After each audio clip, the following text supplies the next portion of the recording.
Hello everyone, ಇವತ್ತು ನಾನು ನಿಮಗೆ ಒಂದು ಹೆಲ್ದಿ ಪ್ರೋಟೀನ್ ರಿಚ್ ಎಲ್ಲ ಸೀಡ್ಸ್ ಮತ್ತು ನಟ್ಸ್ ಬಳಸಿ ಒಂದು ಲಡ್ಡು ಮಾಡೋದು ಹೆಂಗೆ ತೋರಿಸ್ಕೊಡ್ತೀನಿ.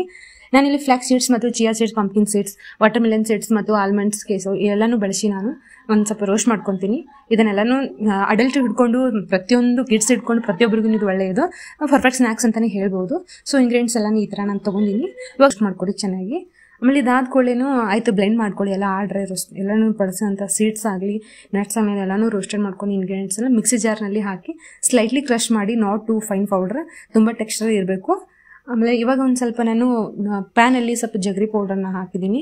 ಪೌಡರ್ನ ಸ್ವಲ್ಪ ನಿಮಗೆ ರುಚಿ ತಕ್ಕಷ್ಟೇ ಬೆಲ್ಲನ ಉಪಯೋಗಿಸ್ಕೊಳ್ರಿ. ನಾನಿಲ್ಲಿ ಸ್ವಲ್ಪ ರುಚಿಗೆ ನಾನು ಬೆಲ್ಲ ಜಾಸ್ತಿ ತಿನ್ನಲ್ಲ ಅಂತ ಸ್ವಲ್ಪ ಶುಗರ್ ಇಷ್ಟ ಆದ್ರೆ ಶುಗರ್ ಹಾಕ್ಬೋದು, ಇದನ್ನು ಜಗರಿ ಇಷ್ಟ ಆದರೆ ಜಗರಿ ಇಷ್ಟಪಟ್ಟರು ಹಾಕ್ಬೋದು.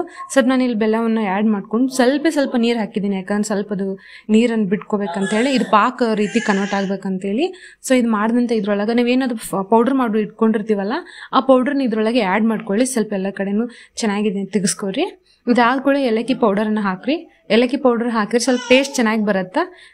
ಆಯ್ತು, ಇಷ್ಟು ಮಾಡಿದ್ರೇ ಉಂಡಿ ರೆಡಿ ಆಗುತ್ತೆ. ಇವಾಗ ಏನಿಲ್ಲ ಅಂದ್ರೂ ಓಕೆ, ಇದನ್ನು ಮಾಡಿದಂಥ ಲಡ್ಡು ಆಯಿತು ಸ್ಟೋರ್ ಮಾಡಿದ್ರೆ 10 to 15 days ಕೂಡ ಬರುತ್ತೆ, ಫ್ರೆಶ್ ಇರುತ್ತೆ.